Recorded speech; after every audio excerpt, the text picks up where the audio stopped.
Attention passengers, this is SNY's Keith Hernandez, and this is a Queens-bound 7 express train, the fastest way to Citi Field to see your Metsies.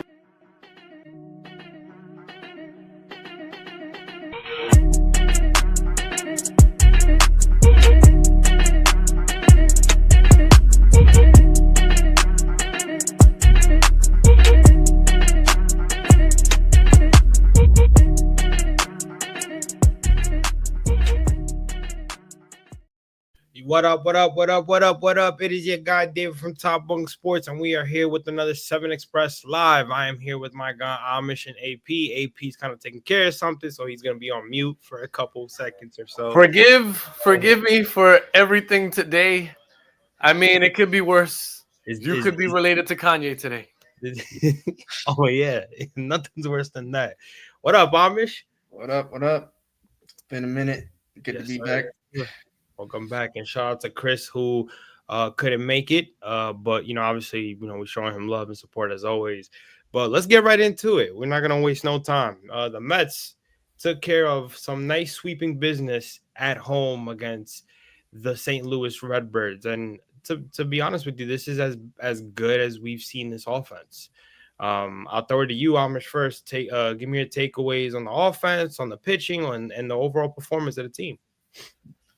I mean, what can you say about? I'll start with the pitching. What can you say about the pitching? Like, it's been amazing, like nonstop. Like even when they have their moments, like their bad moments, it's like they're able to keep it. Like when Brazoban gave up that home run, he then turned around and struck out 3, and then Lindor ends the game. Like that's what you need. It's like, you'd want your pitching staff to, like, for lack of a better term, bend but not break. Like, you can deal with them, like, having a moment or two, but as long as they keep you in it, then you're good. And that's what they keep doing, and they've done it all year. Even Diaz with his struggles, like, yeah, you don't want to see it. It's frustrating when he comes in and starts just throwing ball after ball, but he finds a way to lock it down, and that's what the pitching staff has done as a whole. Like, I can't knock these guys. Like, I guess Danny Young probably been the worst one, if you had to, like, nitpick. Right. But even he's doing okay. Like, I don't expect Danny Young to be lights out. And then if you go to the offense, like, it's still not completely clicked. Like, you can tell. Like, you still have their moments where they can't get the big hits, but we've seen it now come around a little bit. This series, like, we started to finally get that hit with runners in scoring position.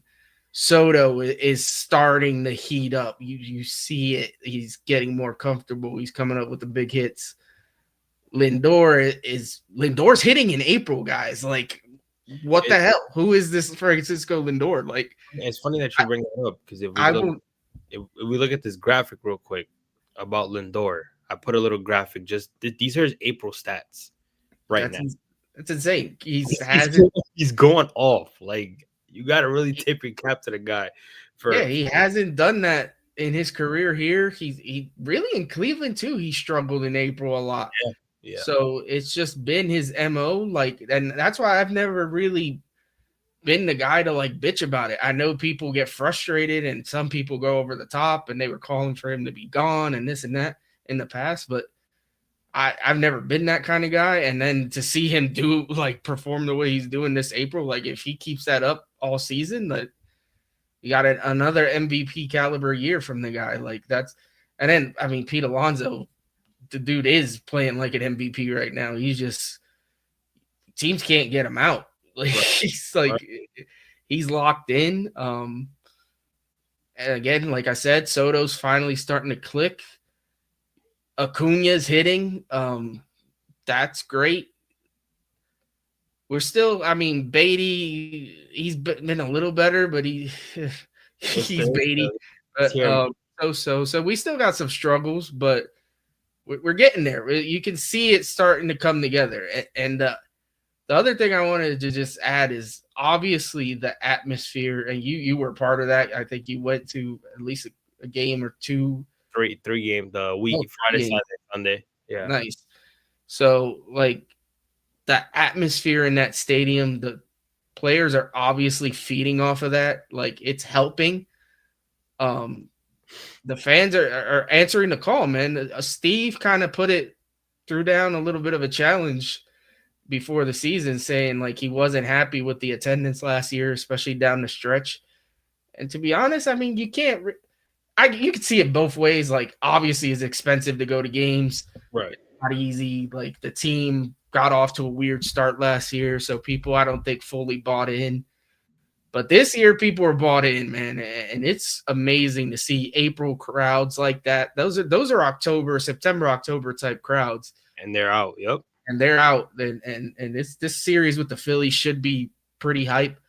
So it's gonna be fun. I love what I've been seeing. I mean, 15-7, first place. I mean, you want to nitpick, knock yourself out. I'm not gonna do it. I've seen. For most part, I've seen all good things.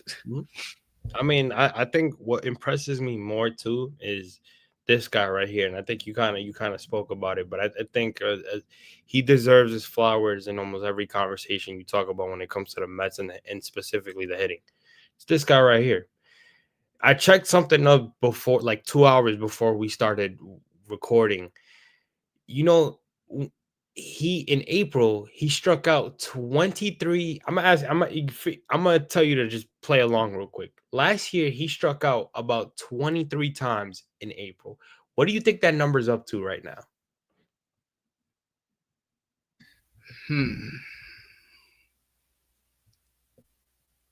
Is it under 10? It's actually on it. On it? Yeah, I was gonna say around 10 seems right. He hasn't been striking out a lot. Like that right there. You talk about a guy who swings and misses a lot.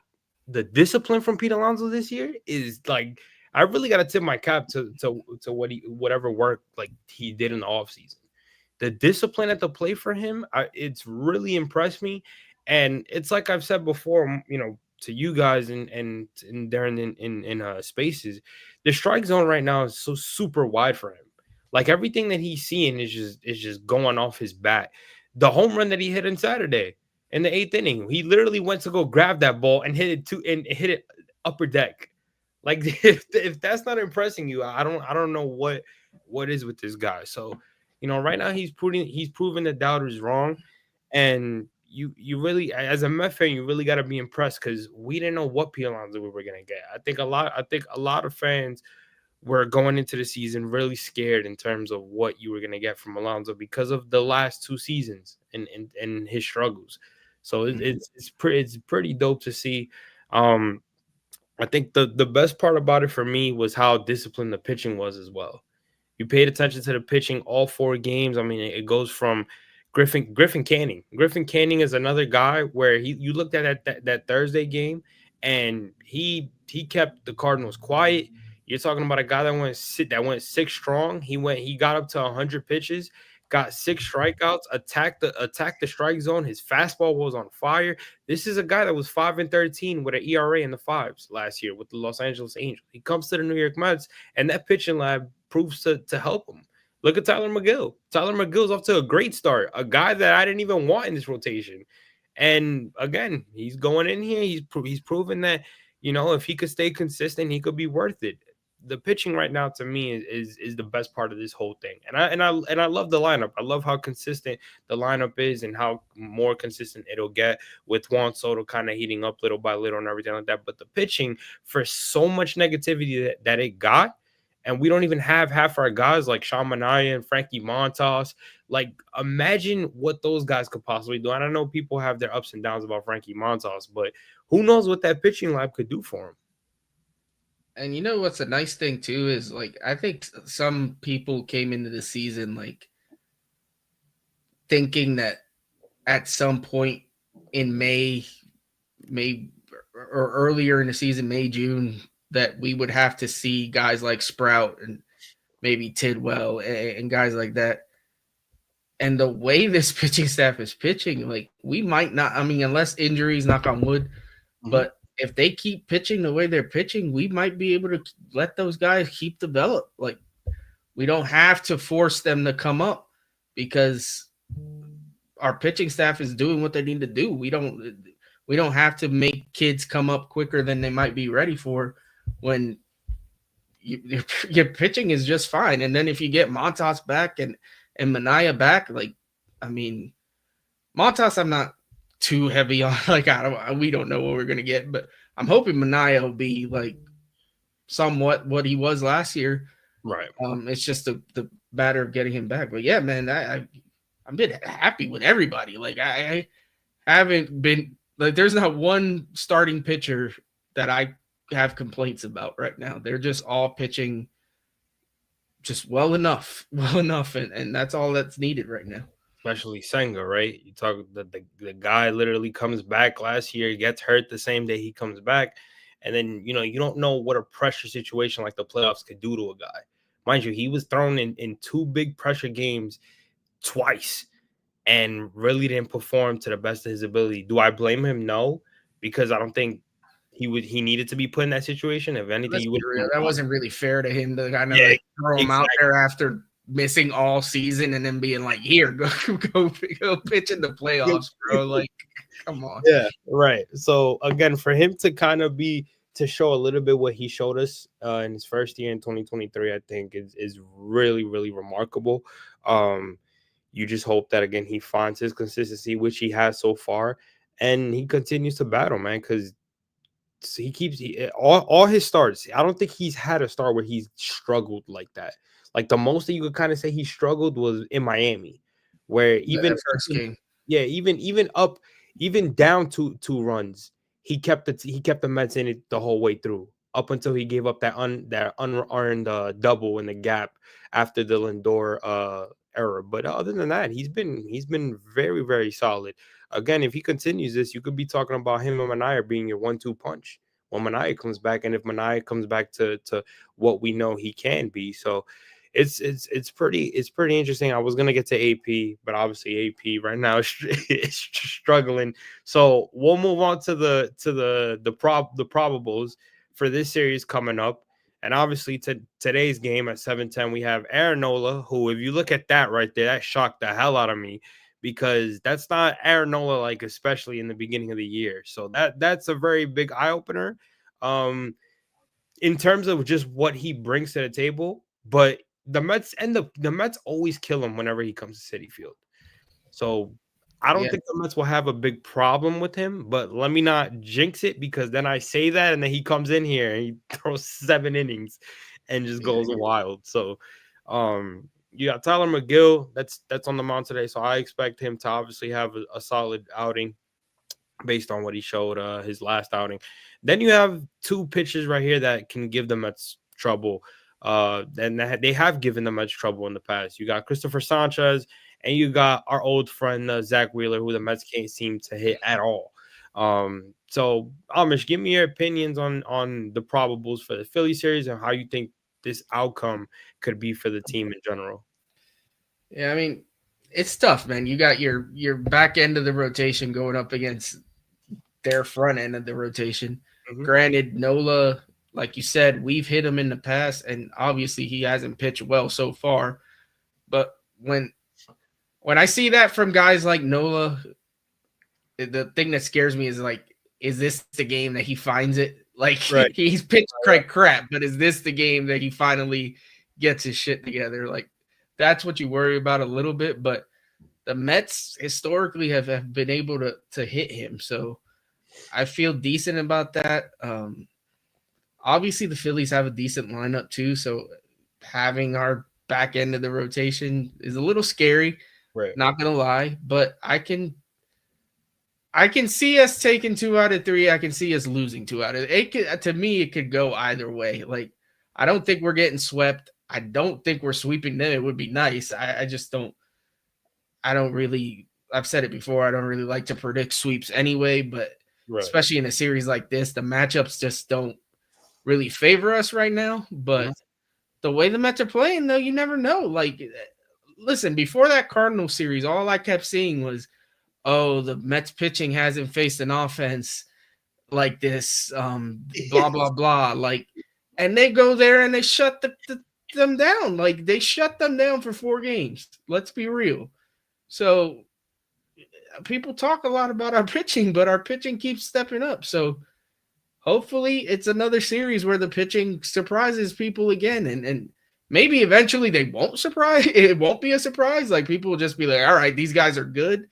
Obviously it's still April, so people they're going to be like talking shit and whatnot. And like, I saw one reporter say, well, the Mets haven't played anyone yet, so let's see. It's like, come on, bro. Like, why do we keep moving the goalpost every time for this team? Like, it's ridiculous. It's just annoying. Like, it goes back. The most annoying part of this season so far has been like other teams, fans, and reporters like talking shit. Other than that, I've been having fun. Like, but and the funny thing too is it be our own reporters too. Yeah, it'd be our own guys. Oh, what's like, yo, come on, dude. Yeah.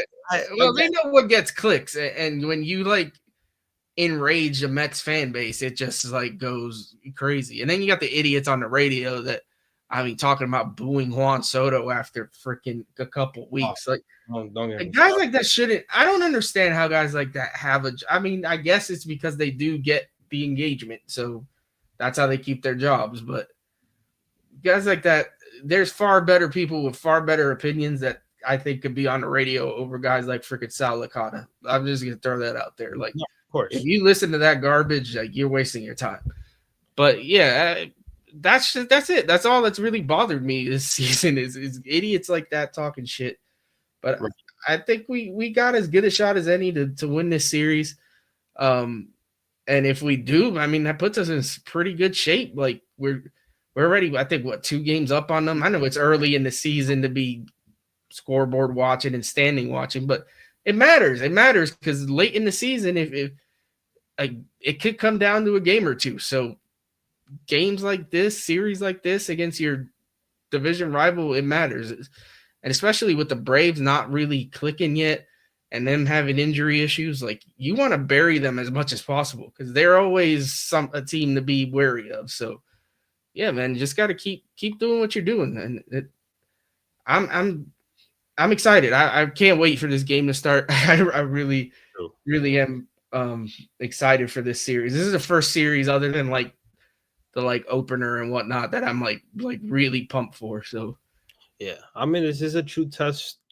I mean, I personally think it's a true test for us just because it's like, all right, you know, we took care of the teams that we necessarily don't have to worry about in terms of our division.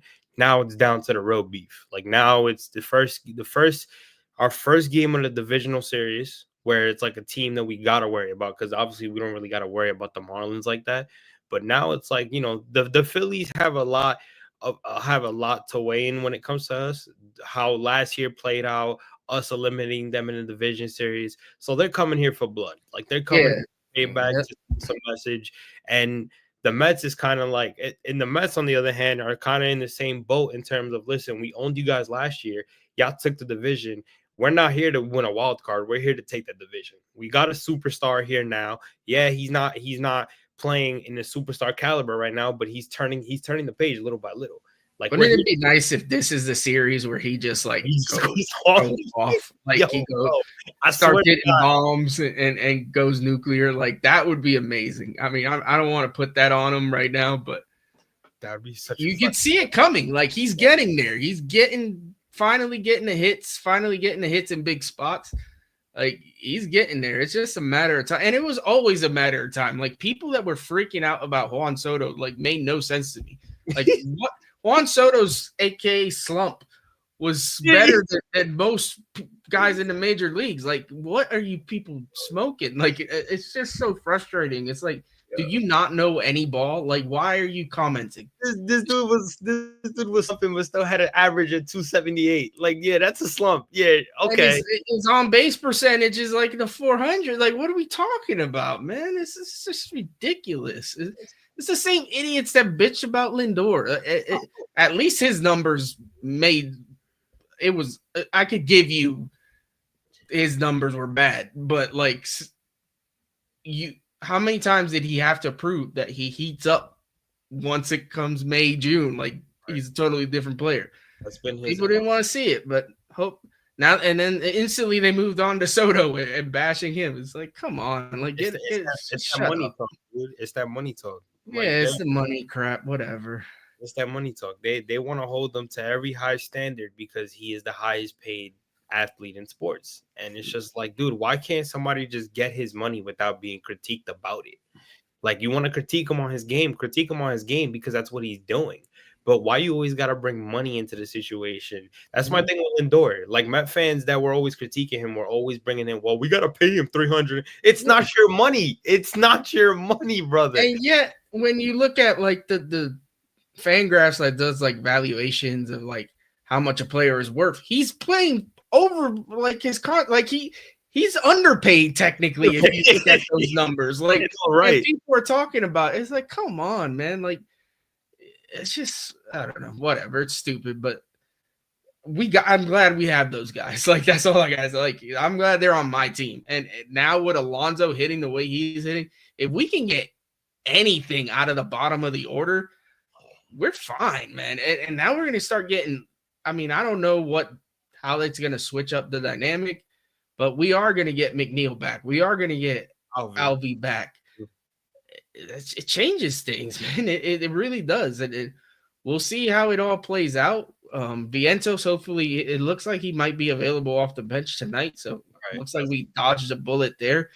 Hopefully he starts to heat up, because if he starts to heat up, it's over, man. It really is. Like, I don't know how if you get this offense clicking and the guys that we expect to hit the way they can, like, how do you stop them? You just can't. You can't get through that whole lineup without giving something up. You just can't do it. I just don't believe you can. Like, so I don't know. We'll see. For me, if I'm a pitcher, I'm terrified because I gotta worry about Lindor, and then I gotta worry about Soto, and then if I get through those guys, I got a red hot Pete Alonso that is not fishing at anything.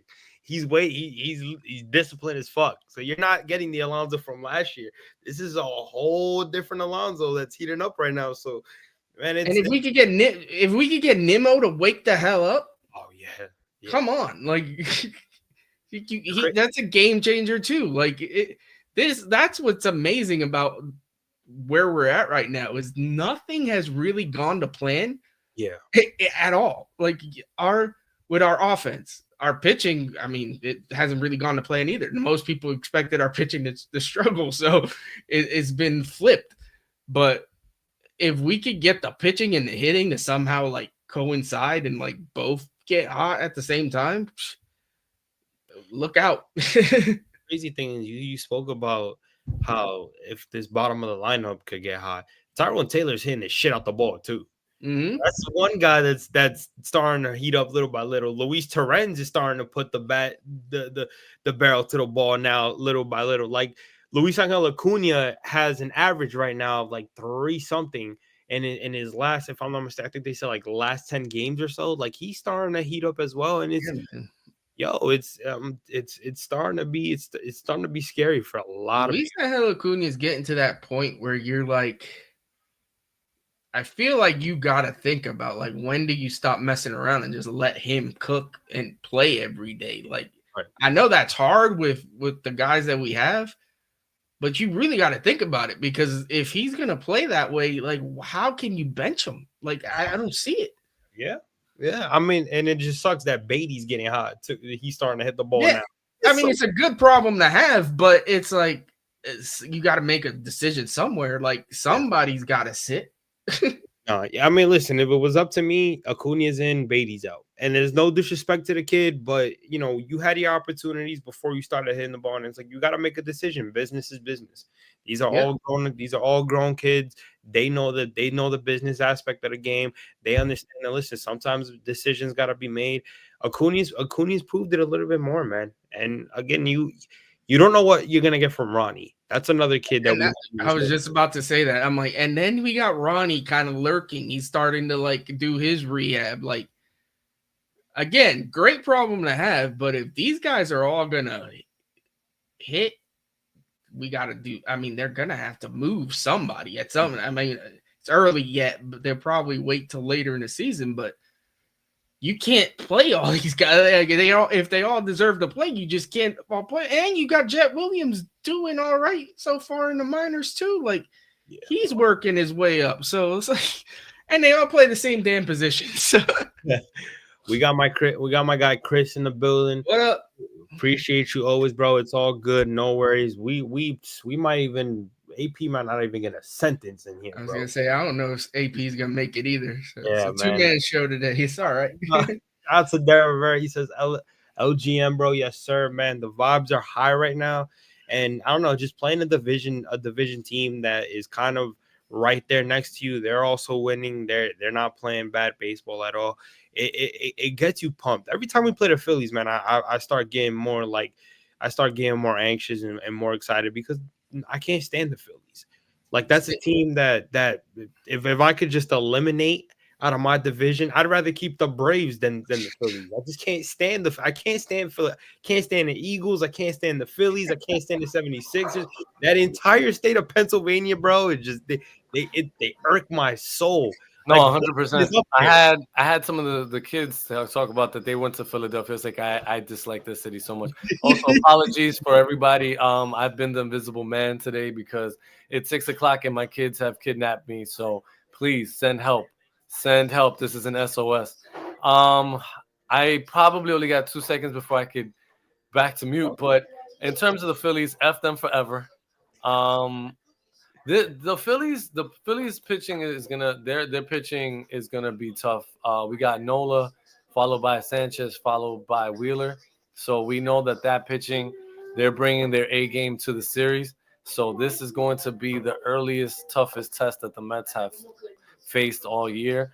Yeah, we dropped series, but I think that this is the definitive statement series of April. So right now, the Mets have a chance to do something really, really great. They could really push their April lead up a little bit if they could take the series.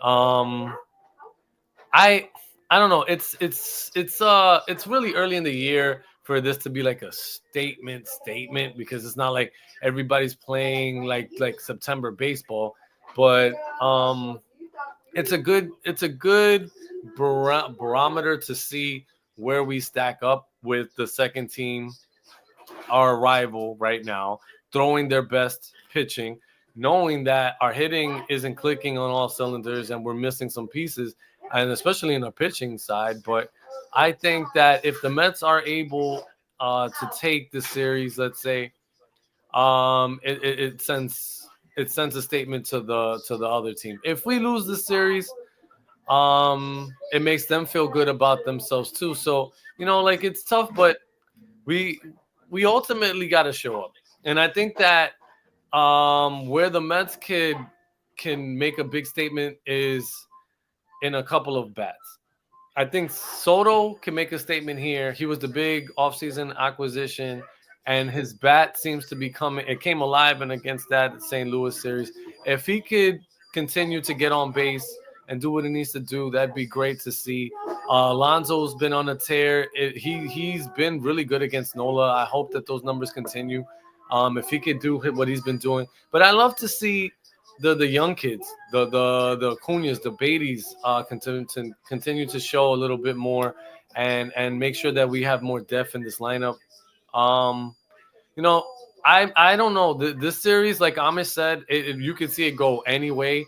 I don't want the Mets to get swept. I think that would be demoralizing to get swept. Man, it would suck to lose the series too. The Sanchez one versus Griffin Canning is going to be a tough one just off the rip because Sanchez has been really good.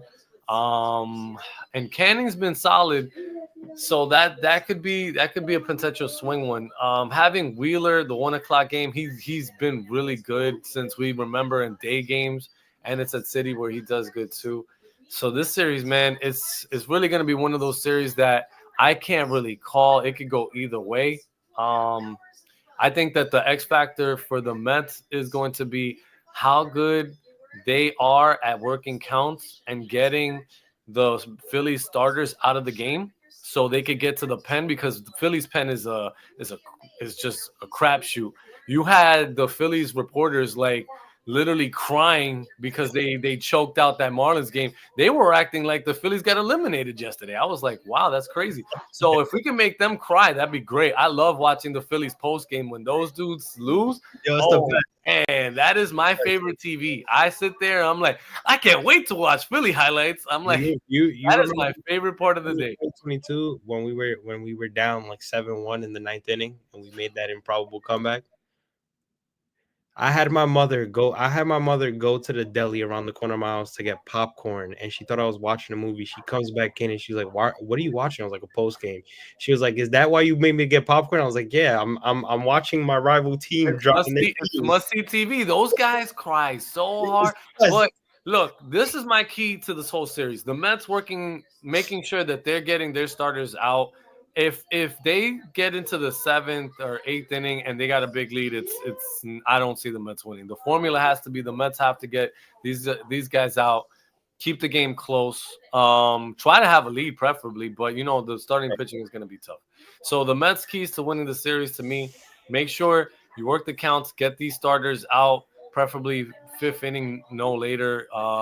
Try to keep the game close so it's within striking distance at least. So you could like have a late game rally if you need to, but just make sure that you're getting that bats that are working the counts. I expect to see that from the Lindors and the Sotos, and hopefully from the Nimos working counts. If Philly is destroying our starting pitching, I think it's going to be a long series for the Mets. I think that the Mets starting pitching has to hold up, and knock on wood, it does. I think if our starting pitching keeps games close, our pen locks it down, then we have shots. But the starting pitching has to be solid from our end, or Philly's going to just have an amazing series. So keys for me, just have that bats that we need, keeps the game close, and give yourself a shot against that horrific Philly bullpen. Chris says we sweep in Philly, LMFAO. We smoking them blunts. I hear you, Chris. I hope so. Right, bro. We smoking that Philly pack. I hope you're right, bro. Yeah, as far as our starters, like honestly, Peterson, I honestly have all the faith in the world in. Plus him being a lefty against that lineup, I think helps us. Yeah. It's just the fact that he's going up against Wheeler. So hopefully he can match up. They can match up zeros, or maybe we finally can hit Wheeler. That would be nice. Great. Awesome. And then McGill, he's been pitching pretty solid. So if he can keep us in the game, that's another. My biggest concern is Griffin Canning. Obviously he's pitched way above what any of us expected so far. Can he keep it up against this Phillies lineup? I don't know, man. And Christopher Sanchez is a tough. He always pitches us so tough. Like if there's a game that I had to like if I had to pick an L that we were going to take, I think that's the one that like is glaring at me.